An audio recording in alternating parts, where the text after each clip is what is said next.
Hello, my dear friends. Come sit with me for a while.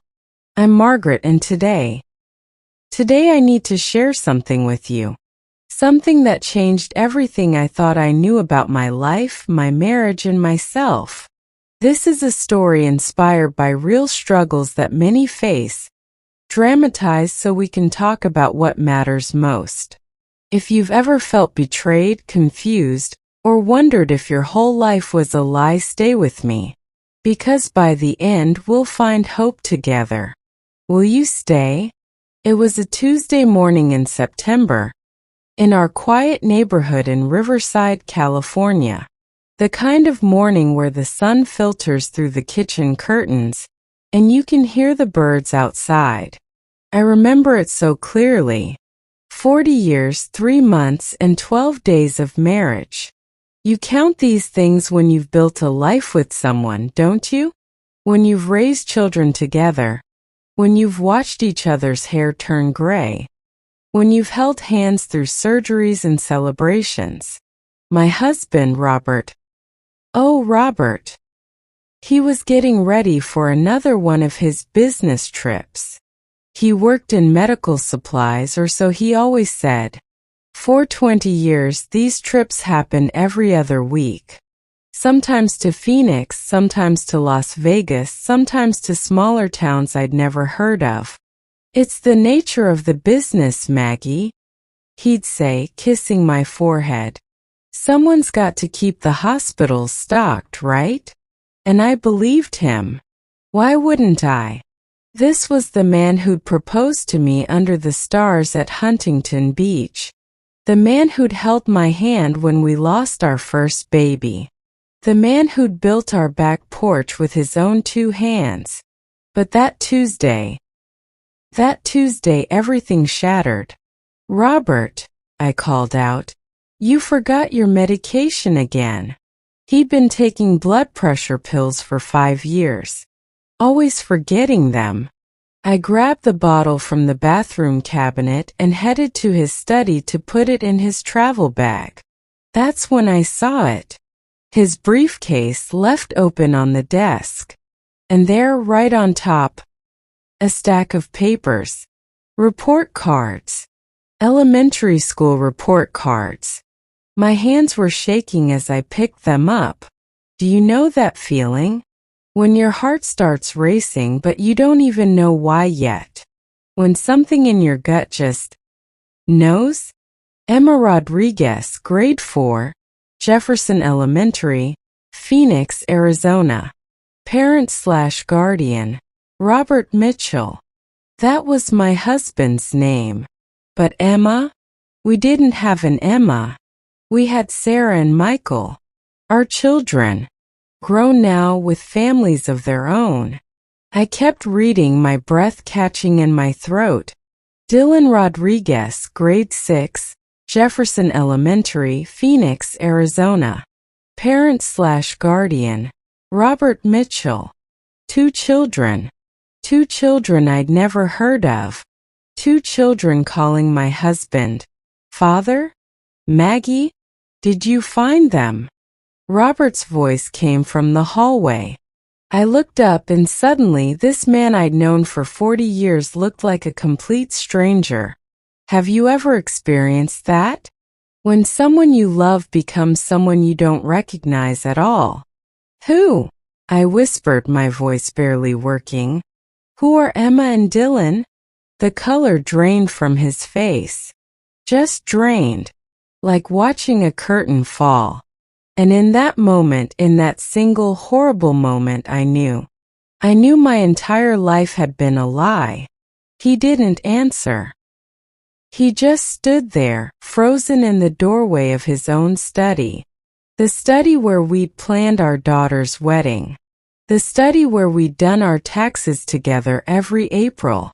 The study where he'd kissed me on our 30th anniversary and said, Maggie, you're my whole world. Robert, I said again, louder this time. Who are these children? Why do these report cards have your name on them? Why are they in your briefcase? Maggie, I can explain. Explain. My voice cracked. Explain what? That you have children I don't know about? That for years, for how many years, Robert? How many years have you been lying to me? He closed his eyes. 15 years. 15 years. Do you know what 15 years is? It's 5,475 days. It's 131,400 hours. It's every single moment I trusted him, believed him, loved him, while he was living another life.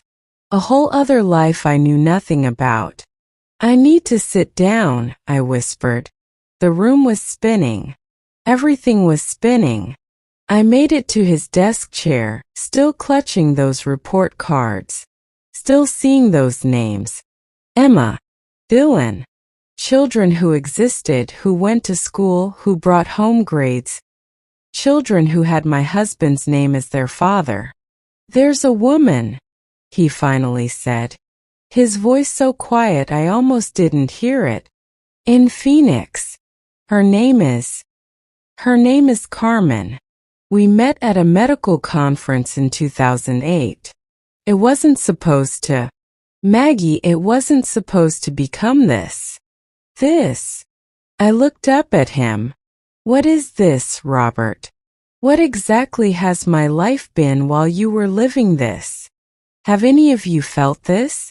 This complete destruction of everything you thought was real? Stay with me, dear friends, because it gets worse before it gets better.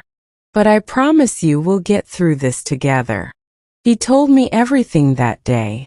Well, he told me some things. I'd learn the rest later, piece by painful piece. Carmen Rodriguez, a pharmaceutical sales representative he'd met in Phoenix. They'd started an affair. She got pregnant. He'd panicked, but he'd also felt something. Something he decided to pursue. So he told her he'd take care of them. He'd support them. He rented them an apartment in Phoenix. Then, 5 years later, another child. Another pregnancy. Another life built on my money, my trust, my love. The business trips, I said, feeling sick. All those business trips. I was with them, he admitted. Every other week, I'd spend 4 or 5 days in Phoenix. With Carmen and the kids. Maggie, they think we're married. I told them I travel for work. That I have to be away a lot for my job. They think you're married to their mother, I repeated slowly. So what am I, Robert? What have I been for 15 years? Your part-time wife. Don't say that. Don't. I stood up and suddenly all the pain turned to rage. Pure burning rage. Don't say what? The truth? You've been living a double life. You've been playing husband and father to 2 families. You've been lying to me, to them, to our children, to everyone. And I'm not supposed to say that. I never stopped loving you, he said, and the audacity of those words. The absolute audacity. Get out, I whispered. Maggie, get out. I screamed. Get out of this house. Get out of my sight. I can't even look at you right now. He left. He actually left. Packed a bag and drove away, probably back to Phoenix, back to his other family. And I stood there in that empty house, our house, the house we'd bought 35 years ago with a young couple's dreams, and I fell apart. Have you ever cried so hard you thought you might break? That's where I was. On the floor of his study, holding those report cards and just breaking. My daughter Sarah arrived 3 hours later. I'd called her, barely able to speak. She lives in San Diego, about an hour and a half away. She walked in and found me still on that floor, and she just held me. Didn't say anything at first. just held her mother while I shook and cried and tried to make sense of the impossible. "Mom," she finally whispered, "tell me what happened." So I did. I told her everything. I watched her face change, watched her go through the same shock, the same disbelief, the same rage I'd felt. And then she said something that hurt almost as much as Robert's betrayal. "I wondered," she whispered.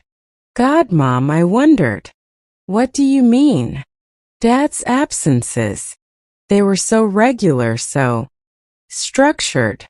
And there were times when he'd slip up, call you the wrong name, get confused about what he'd told you versus, I thought maybe he was having an affair, but I told myself I was being paranoid. I told myself our family was stronger than that." She looked at me with tears streaming down her face. I should have said something. "No," I grabbed her hands. "No, sweetheart. This is not your fault. This is not your burden." But isn't that what happens? When someone betrays you, the pain spreads. Doesn't just hurt you.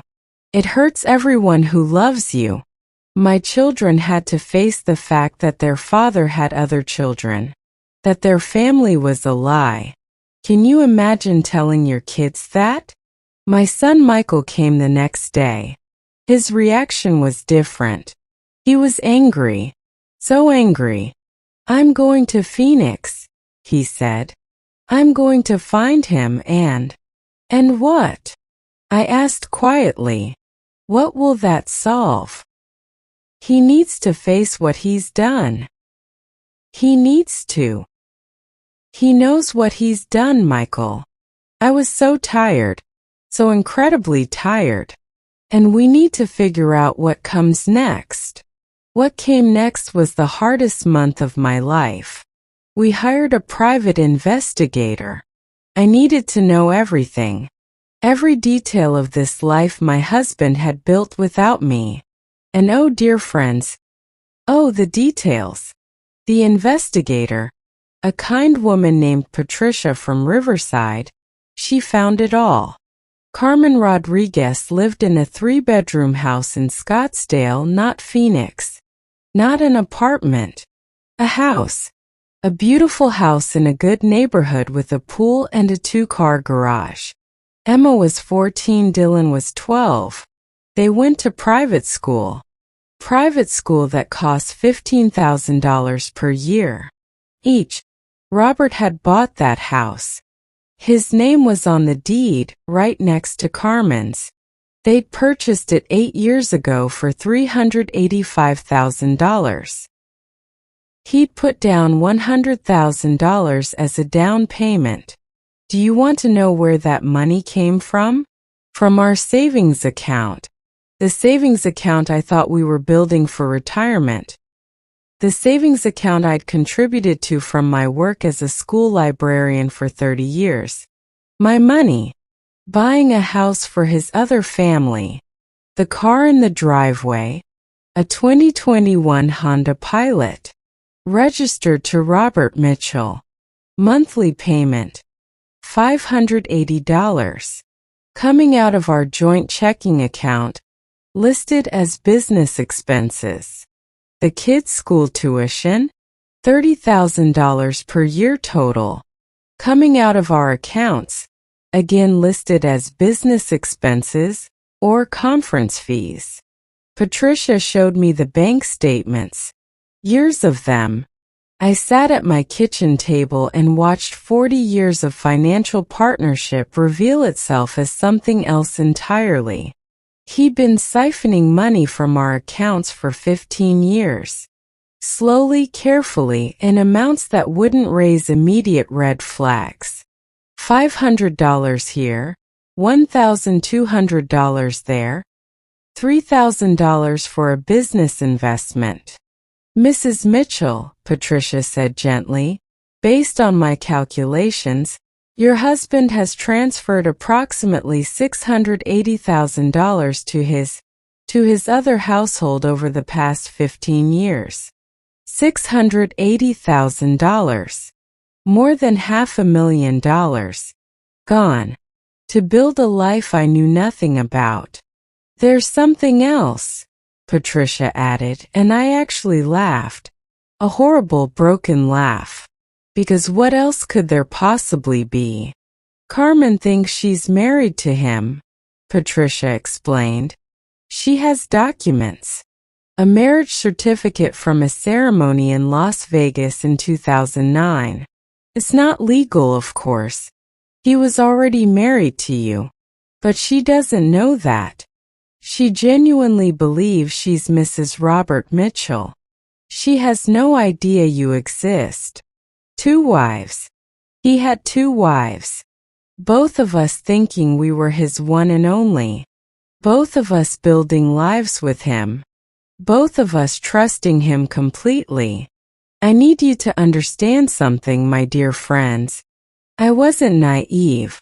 I wasn't some foolish woman who ignored obvious signs. Robert was careful. He was meticulous.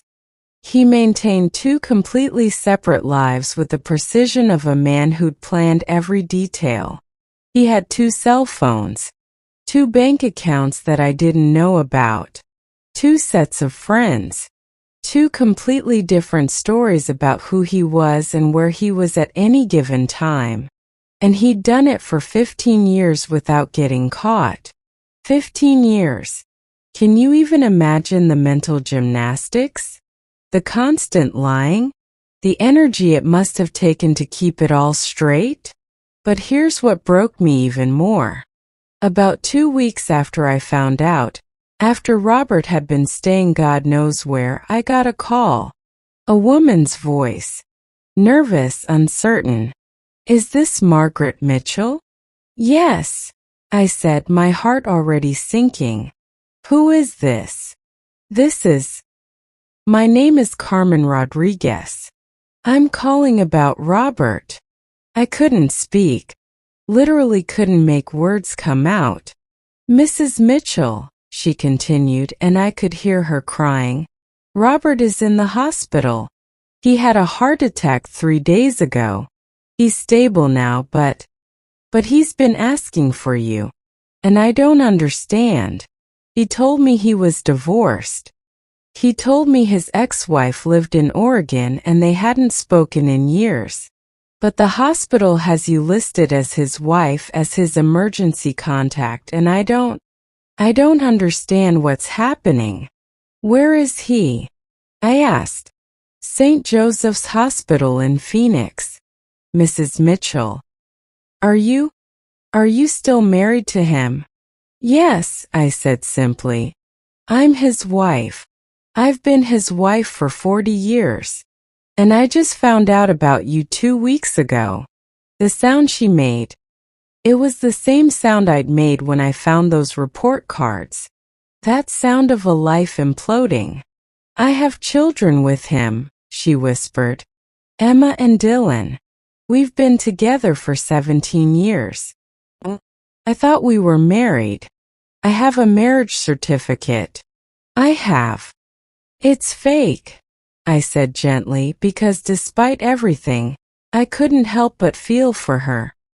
He was already married to me. He's been living 2 lives, Carmen. He's been lying to both of us. She hung up. Just hung up. And I sat there with my phone in my hand, and I realized something. Robert hadn't just betrayed me. He'd betrayed her too. He betrayed 4 children, mine and hers. He betrayed everyone who'd ever loved him or trusted him or believed in him. I didn't go to the hospital that day. I couldn't. But I called. I spoke to his doctor. Robert had had a moderate heart attack. He'd need bypass surgery. He'd survive, but he needed to make significant life changes. Life changes. What a phrase. Sarah wanted to go see him. Michael refused. He made his choices, Michael said. Now he can live with them. Or die with them. I don't care anymore. But I knew Michael did care. That's what made it hurt so much. We all cared. We all still loved this man who destroyed us. 3 days later I did go. I had to.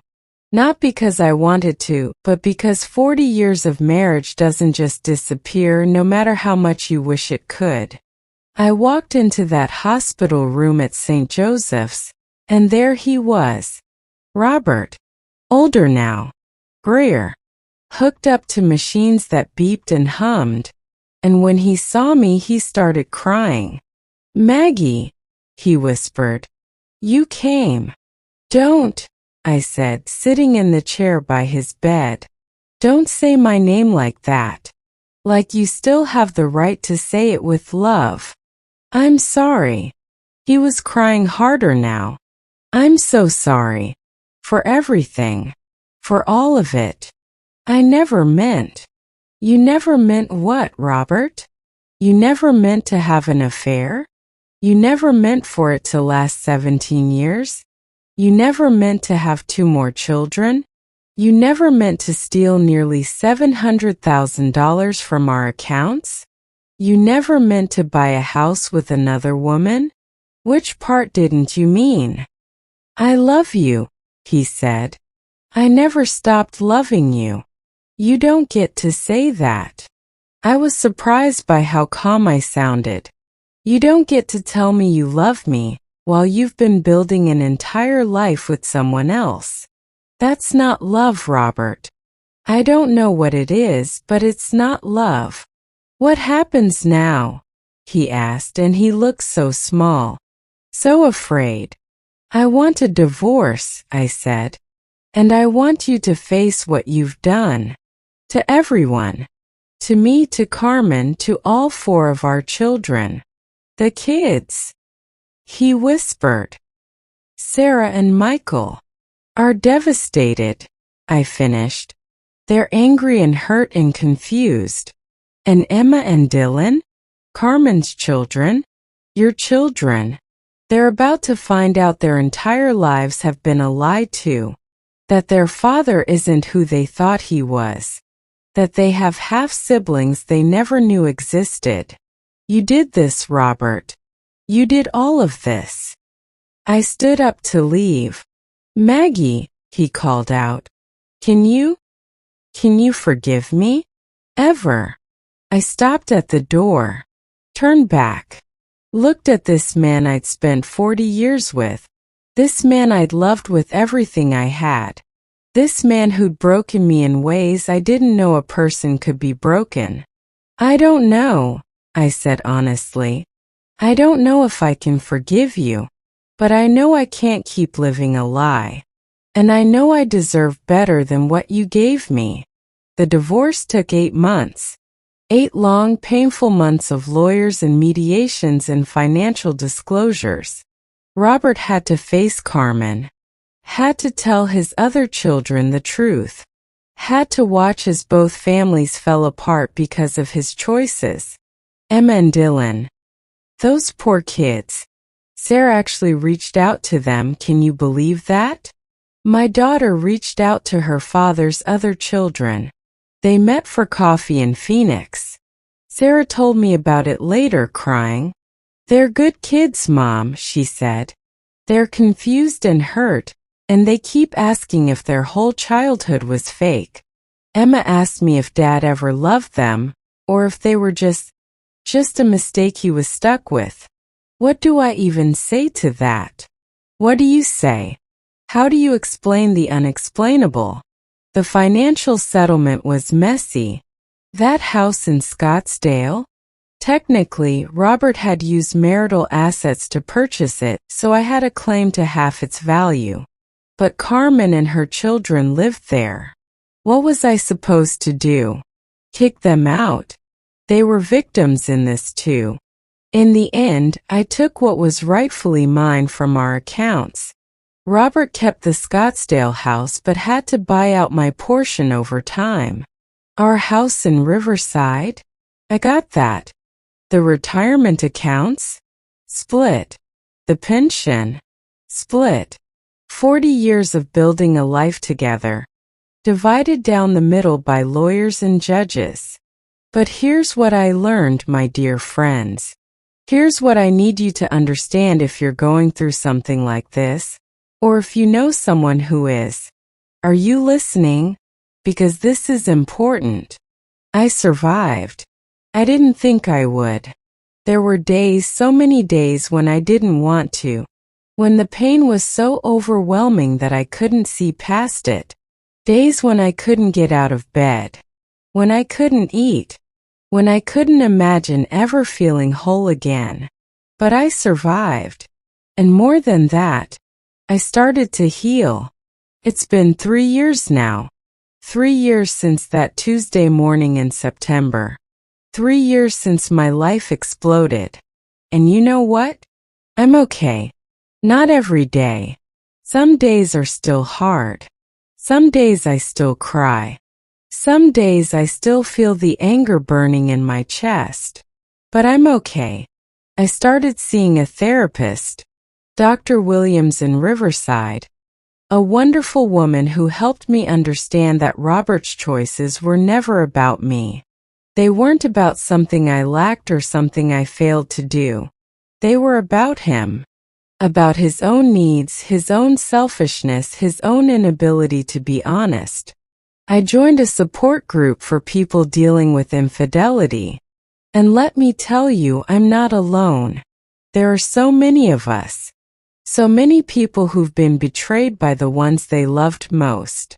We meet every Tuesday evening at the community center on Market Street.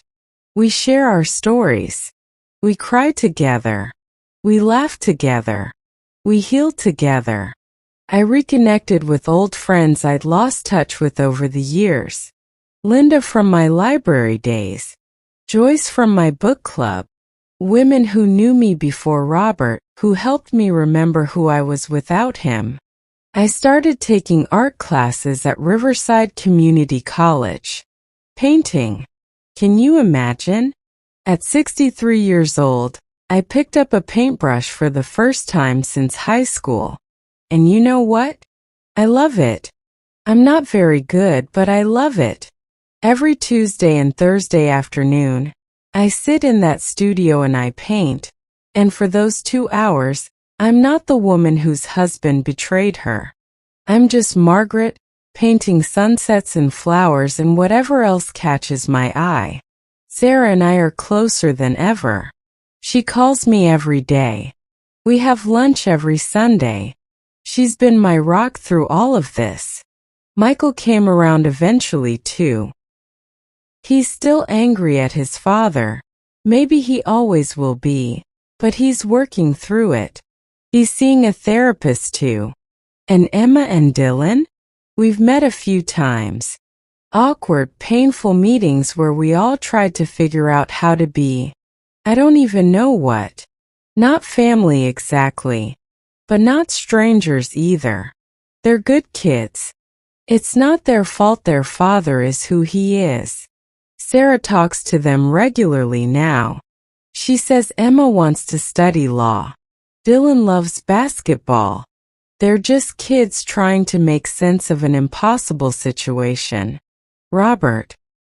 He married Carmen legally after our divorce was finalized. They're still in Scottsdale. He sends me emails sometimes, apologizing, explaining, trying to make me understand. I don't read them anymore. I've said what I needed to say. The rest is his burden to carry, not mine. But here's what I really want to tell you, dear friends. Here's the message I need you to hear if you're going through something like this. You are not what happened to you. You are not defined by someone else's betrayal. You are not less valuable because someone treated you as if you were. You are not broken beyond repair. Yes, you're hurt. Yes, you're angry. Yes, you're confused and scared and wondering if you'll ever feel normal again. I know. I've been there. I'm still there some days. But you will survive this. You will get up tomorrow and the day after that and the day after that. And slowly, so slowly you might not even notice at first, it will get easier. The pain will become less sharp. The anger will become less consuming. The fear will become less paralyzing. And one day, maybe months from now, maybe years from now, you'll realize you're laughing again. Really laughing. You'll realize you went a whole day without thinking about what happened. You'll realize you're happy. Because here's the truth. They took a lot from us. These people who betrayed us. They took our trust, our security, our vision of the future. But they can't take everything. They can't take who we are at our core. They can't take our strength, our resilience, our ability to love and hope and dream. I'm 66 years old now. I thought my life was over at 63. I thought I'd spend the rest of my days alone, bitter, broken. But you know what? I'm having the time of my life. I travel now, just took a trip to Seattle to visit Joyce. I paint. I read. I spend time with my grandchildren. I volunteer at the library on Wednesdays. I'm learning to play the piano. At 66. Can you believe that? Is my life what I planned? No. Is it what I imagined when I was a young bride walking down the aisle 40 years ago? Not even close. But it's mine. It's authentically, completely mine. And no one can take that away from me. So if you're watching this and you're going through something similar, let me tell you what I wish someone had told me 3 years ago. You will be okay. Not today. Maybe not tomorrow. But eventually. You will be okay. Take it one day at a time. 1 hour at a time if you need to. Cry when you need to cry. Scream when you need to scream. Let yourself feel all of it, the pain, the anger, the grief. Don't push it down. Don't pretend it doesn't hurt. Feel it, process it, and then let it go. Little by little, piece by piece, let it go. Find your people. Your support system. Whether it's family, friends, a therapist, a support group, or all of the above. Find the people who will sit with you in your pain and not try to fix it or rush you through it. Find the people who will just be there. And please, please know this. What happened to you says everything about the person who betrayed you and nothing about your worth. You are valuable. You are worthy of love, respect, honesty, and kindness. You always have been. You always will be. Don't let someone else's inability to see that change how you see yourself. I know some of you watching this might be going through something similar right now. Maybe you just found out about a betrayal. Maybe it happened years ago and you're still healing. Maybe you're worried it might happen to you. Whatever your situation, I want you to know, you're not alone. There's a whole community of us out there. People who understand. People who've been where you are. People who've survived and come out stronger on the other side. If you need help, reach out. Talk to a therapist. Join a support group. Call a friend. Don't try to carry this alone. I tried to do that at first and it nearly destroyed me. It wasn't until I let people in, until I let people help me, that I started to heal. And if you're someone who loves someone going through this, be patient. Be kind. Don't judge. Don't rush them through their grief. Just be there. Show up. Listen. That's what they need most. I want to leave you with something my therapist told me. Something that helped me more than I can say. She said, Margaret, you didn't lose 40 years of your life. You lived 40 years of your life. Some of those years were based on lies, yes. But your love was real. Your commitment was real. Your life was real. Don't let his lies erase your truth. My love was real. Even if his wasn't. My commitment was real. Even if his wasn't. My truth is real regardless of his lies. And the same is true for you, dear friends. Your truth is real. Your worth is real. Your future is real. Don't let anyone take that from you. Thank you for listening to my story. Thank you for sitting with me through this. If it helped you in any way, if it made you feel less alone, then sharing this pain was worth it. We're all in this together, navigating this complicated, beautiful, heartbreaking, wonderful thing called life. And you know what? We're going to be okay. All of us. Together. Take care of yourselves, my dears. Be gentle with your hearts. And remember, you are so much stronger than you think you are. Until next time. This is Margaret reminding you that your story isn't over. It's just beginning a new chapter. And I can't wait to see what you write next.